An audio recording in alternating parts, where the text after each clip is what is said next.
Welcome to Pyrography Made Easy. I'm Brenda. In this tutorial episode, I am going to show you how I created the Misty Lake artwork. Well, let's get burning. Sketching. Begin by drawing a line along the upper edge of the lake.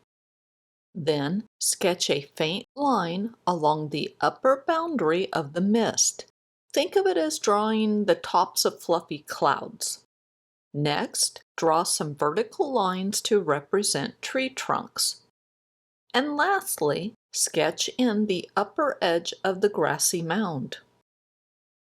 Trees and mist. Use a shader of your choice and burn circular motion along the pencil line for the upper edge of the mist. Set the heat on your burner to get a dark tan burn result. Use the flat of the shader as you burn. Also, vary the size of the circles you burn and how dark they are. We are working on the fringe or the edge of the mist, so it is getting thin and translucent. We want a lot of variety along the fringe. Keep in mind that the thinner the mist gets, the darker it becomes because the background trees are starting to show through. Speaking of the trees, let's burn in a couple. Start by burning over the tree trunk. Then use the front end of the shader to burn zigzags down the tree trunk.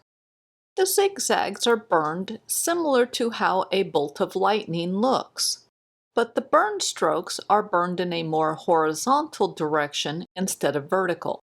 The branches should get a bit bigger or wider as you work your way down the tree trunk. One other thing I want to mention is that you can use a writer pen tip to create the trees. Later in the video, I will demonstrate that. I like to start at the top of the tree and work my way down to the bottom, but that is a personal preference.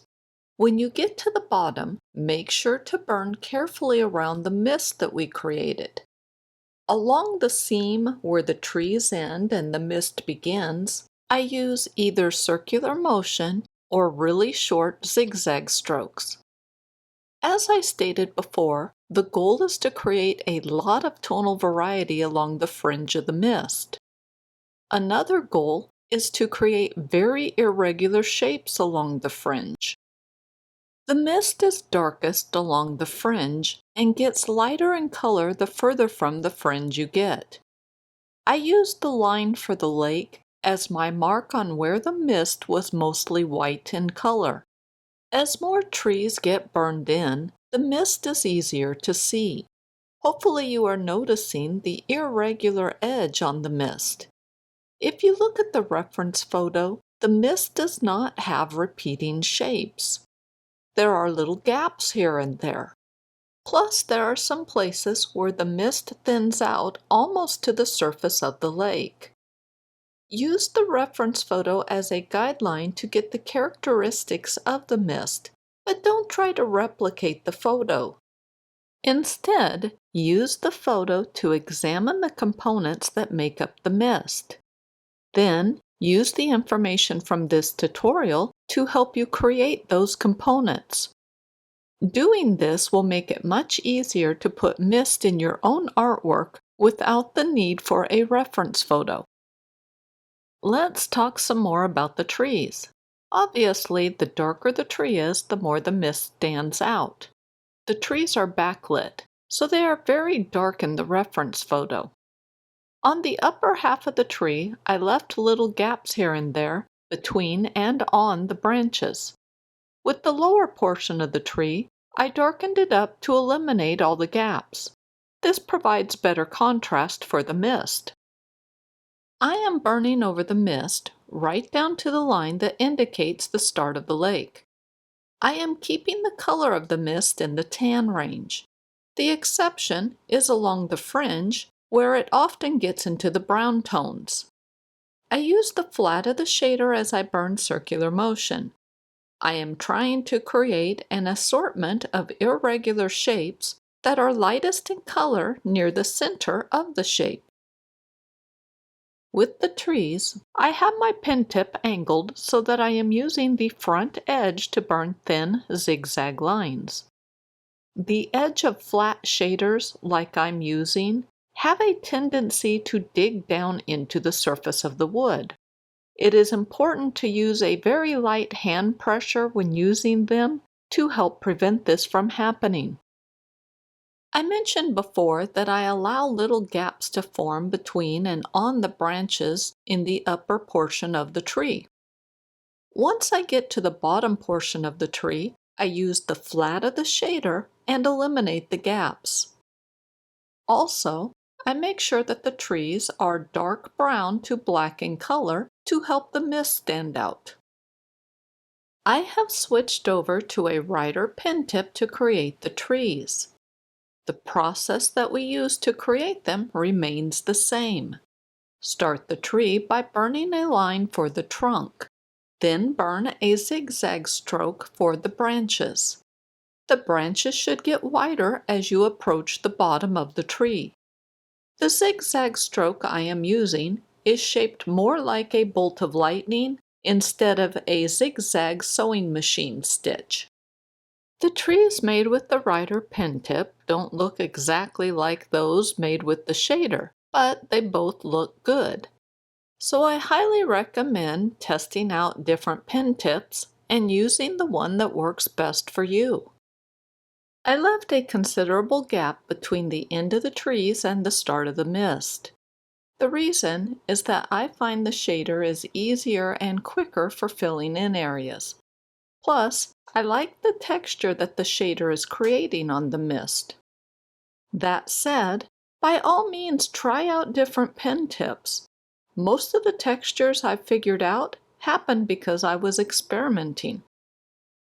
Make sure to rub over the mist with a pencil eraser to remove any residual graphite. Now let's make sure all of the mist above the line has color and texture. Keep the color in the tan range. Use the flat of the shader and burn circular motion to create random patches of color. Vary the color of these patches. And in a few places, extend the color down below the line. Afterwards, use a pencil eraser and remove the lake line. Lake and mist. The reference photo shows a white bank of mist over the water. I didn't care for that, so I did my own thing. Begin by burning some horizontal lines to represent the lake where the mist has thinned out. You can burn individual lines or burn zigzags. Then start creating the upper edge of the middle bank of mist by darkening up the lower edge of the bank above it. Next, start creating random patches of circular motion in the mist. Each bank of mist will have a fluffy top, but the bottom of the bank will be flat. The flatness represents the spot where the lake and the mist touch. Build up the shape and color of your mist bank slowly. It might be helpful to use a white charcoal pencil or graphite to draw in the tops of the different banks of mist. Afterwards, resume creating the shape and build up the color of the mist. The reference photo shows that the mist thins out along the right side, which is nearing the center of the lake. At first I was trying to mimic this. Eventually I deviated from the reference photo, but at this point in time I'm working slow as I build up the scene and evaluate what I think of it. The process of working slow is one I recommend doing.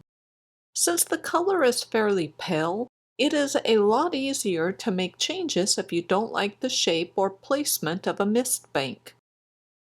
The top edge or fringe of the mist is created just like we did with the trees. Use the flat of the shader and burn circular motion to create irregular shapes that vary in color. The darker the color is, the thinner or more translucent the mist will appear. Make sure to fill the body of the mist with irregular patches of color to give it texture. With the lake, I use some circular motion, but mostly I filled the lake with horizontal lines. Some of the lines were burned using the front edge of the shader, and other times using the flat of the shader. The flat of the shader produced thicker lines that helped fill in an area quickly with color. The front edge produced thin burn strokes that gave the lake texture.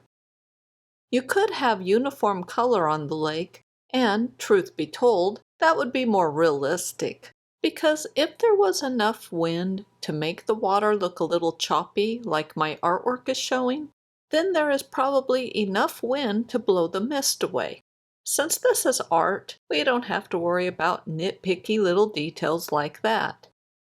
If you decide to create a smooth, uniformly colored lake, or create one with a choppy texture, is totally up to you.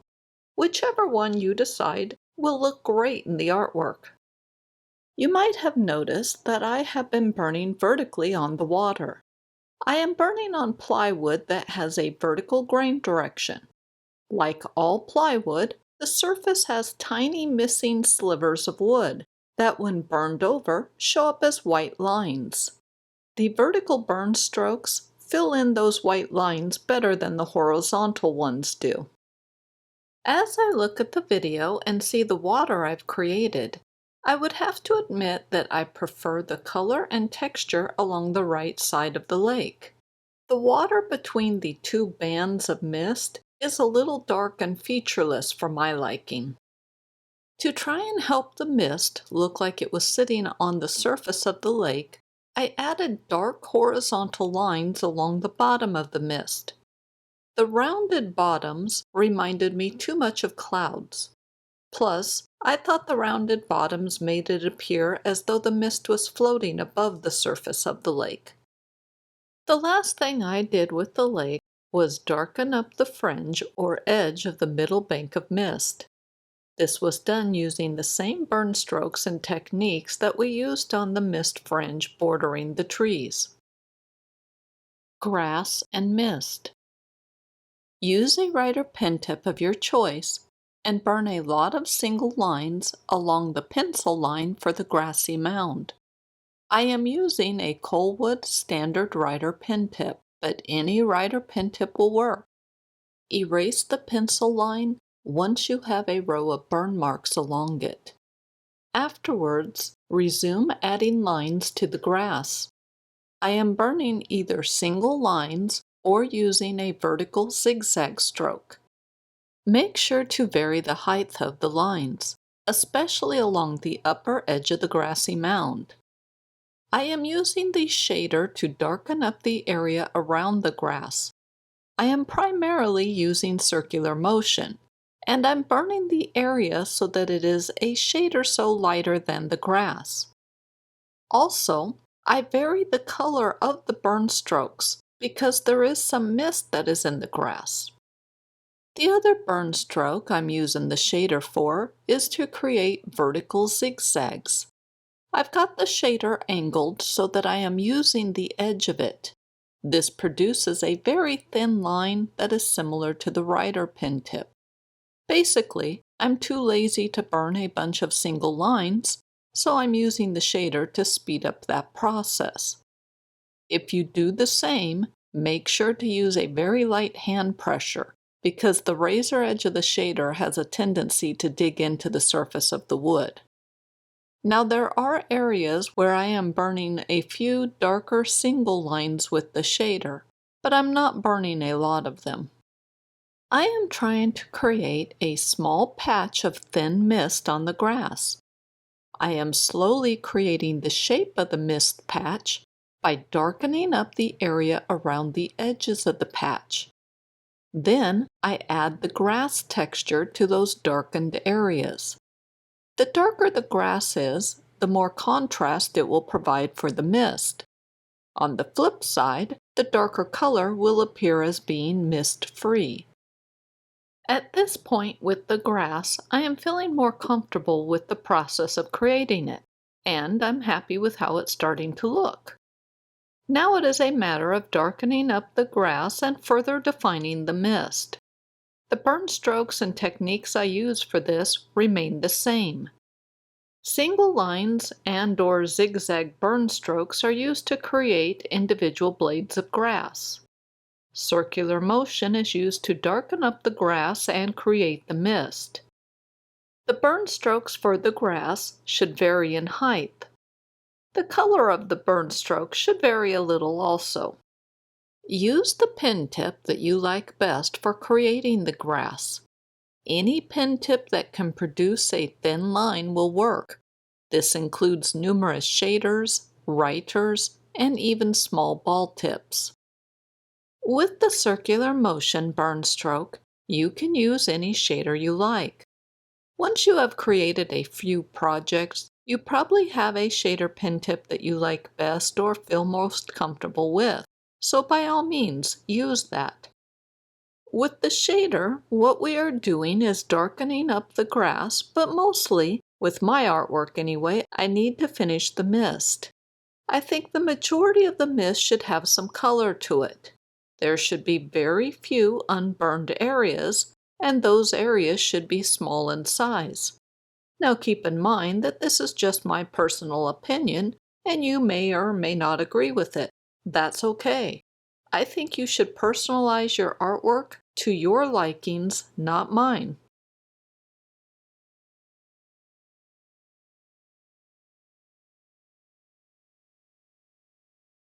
Well, that's it for this tutorial episode. I hope the information was helpful. It took me 2¼ hours to create the artwork, and I burned it onto a piece of birch plywood. Well, thank you so much for watching my video, and I will see you next week.